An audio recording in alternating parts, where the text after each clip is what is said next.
आजकल मैं चीज़ social media पे नोटिस करता हूँ कि जो भी आज ऐसा व्यक्ति किसी चीज़ को अगर लेकर ही लेट्स से बीजेपी को सपोर्ट करे तो उसको अंधभक्त का टाइटल तुरंत दे दिया जाता है कि तो अंधभक्त है। और रियल अंधभक्त कौन होता है आपको पता है?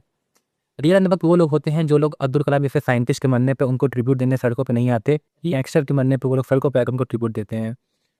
अंधभक्त वो लोग हैं जो लोग अपने देशवासी जिनको धर्म पूछ के कश्मीर में गोली मार दी जाती है टेररिस्ट द्वारा, उनके मरने पे वो लोग प्रोटेस्ट करने सड़कों पे नहीं आते। पर खमीनी जैसा लीडर जो ईरान का लीडर जिससे कुछ लेना-देना नहीं है कंट्री का, उसके मरने पे ये लोग कश्मीर से लेकर कन्याकुमारी तक लखनऊ में कहाँ-कहाँ प्रोटेस्ट करने आ जाते हैं।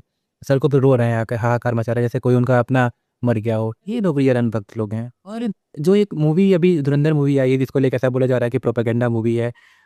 मैंने उसका सेकंड पार्ट तो नहीं देखा है बट फर्स्ट पार्ट में मुझे तो ऐसा कोई प्रोपेगेंडा मूवी नहीं लगी वो।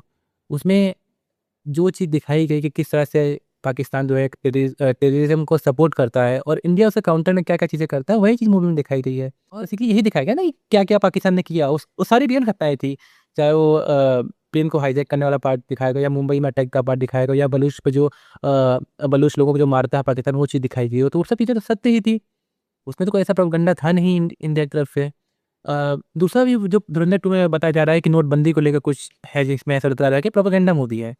अ, तो देखिए, अगर आप 10 से 12 साल पहले अभी जाएँ, तो आप देखिए कि कितने देश में आतंकवादी हमले होते थे, कितने बम ब्लास्ट होते थे।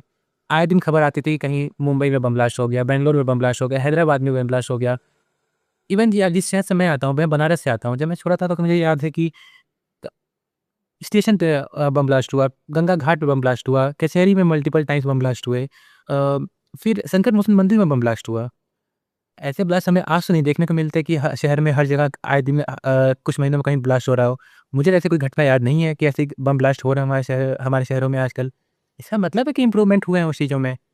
तो उस चीज़ को ऐसा प्रोपेगेंडा बोल देना, वो चीज़ गलत है। आप किसी सरकार की इंटेंशन को ऐसा आप क्वेश्चन करना, ये तो बिल्कुल ही गलत है। अब जैसे अगर नोटबंदी का बोलें, नोटबंदी का एक एंगल था कि ठीक है, जो जाली नोट छाप रहा था पाकिस्तान, ऐसी खबर थी कि उसके पास प्लेट्स आ गई हैं। तो उस प्लेट्स को जो नोट छापने की प्लेट होती है, वो शायद उसके पास आ गई थी। तो इसलिए इंडिया को ऐसे स्टेप लेने पड़े थे, नोटबंदी करना पड़ा। अब नोटबंदी से कितना फ़ायदा हुआ, कितना नुकसान हुआ, वो अलग डिस्कशन है। हो सकता है नोटबंदी से हमें नुकसान ही हुआ हो, बट जो गवर्नमेंट का इंटेंशन था, वो इंटेंशन तो सही था। How you can question on the intention of the government की गवर्नमेंट का गलत इंटेंशन ही गलत है। वो चीज़ मुझे समझ नहीं आती कि हर चीज़ को आप लोग सिर्फ़ अपोज़ ही करते रहोगे, तो वो चीज़ें अच्छी नहीं है ना।